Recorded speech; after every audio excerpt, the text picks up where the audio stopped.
Assalamualaikum warahmatullahi wabarakatuh. Perkenalkan, saya Ayu Anggraini dari Prodi Yaud 6D. Di sini saya akan mengulas kembali tentang materi-materi yang kami pelajari di minggu sebelumnya dengan mata kuliah Strategi Pembelajaran Anak Usia Dini. Baiklah, yang pertama itu ada hakikat anak usia dini.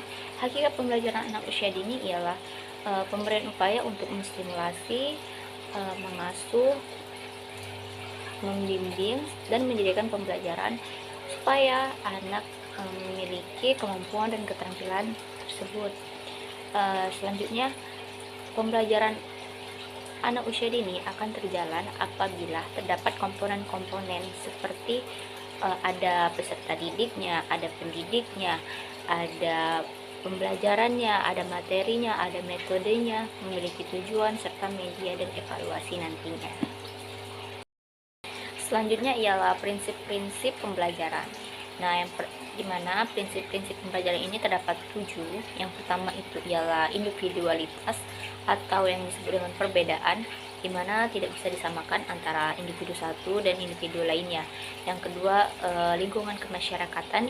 Ini terlihat dari latar belakang anak tersebut, mulai dari budaya dan tempat tinggal.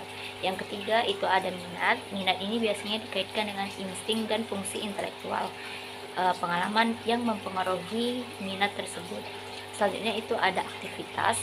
Aktivitas ini terdapat dua macam, aktivitas non fisik dan fisik.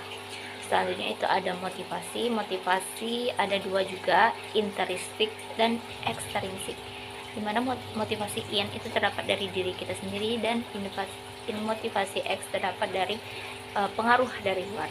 Selanjutnya itu ada peragaan yang dilakukan dengan benar-benar gerakan serta media, tidak hanya dengan berbicara saja. Yang terakhir ada korelasi yang menghubungkan pengetahuan yang satu dengan pengetahuan yang lain. Maksudnya contohnya ketika kita mengajarkan materi tentang hewan, maka kita bisa mengaitkan dengan aspek yang lain, seperti hewan itu ialah ciptaan Tuhan dan sebagainya. Oke, untuk materi selanjutnya ialah apa saja pertimbangan pemilihan strategi pembelajaran anak usia dini.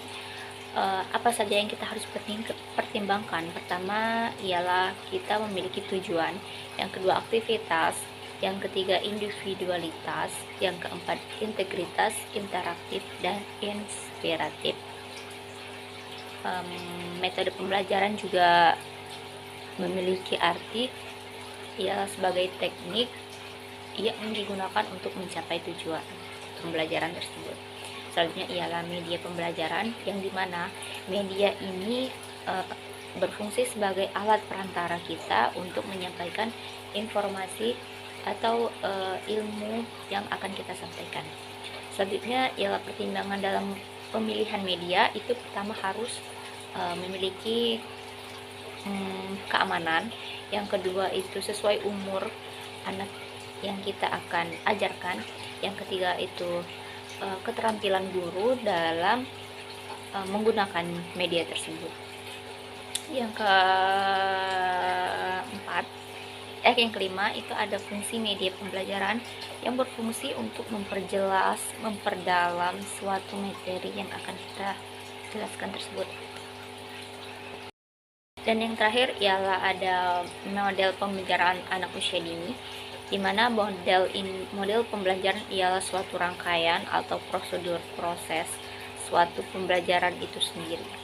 Hal-hal yang menjadi pertimbangan model pembelajaran ialah karakter materi pembelajaran, tujuan, ketersediaan sarana belajar, keterampilan dasar siswa, dan alokasi waktu pembelajaran.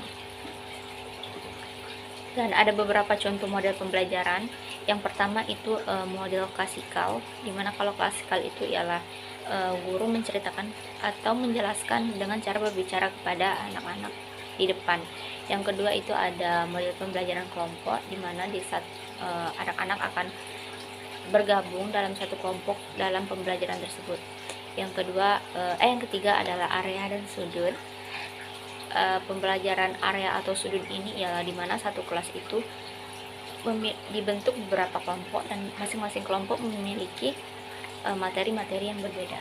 Dan yang terakhir ialah mode pembelajaran BCCT atau Beyond Center Cycle Time, atau yang bisa disebut juga dengan sentra. Selanjutnya macam-macam kecerdasan jamak menurut Howard Gardner. Pertama itu ada kecerdasan linguistik atau bahasa. Yang kedua kecerdasan interpersonal, kecerdasan intrapersonal, kecerdasan musikal, kecerdasan visual spasial, kecerdasan naturalis, kecerdasan kinestik, kecerdasan logika matematika, dan kecerdasan eksistensi. Baiklah, itulah materi-materi yang telah kami pelajari selama awal pertemuan hingga sampai pengerjaan tugas UTS ini.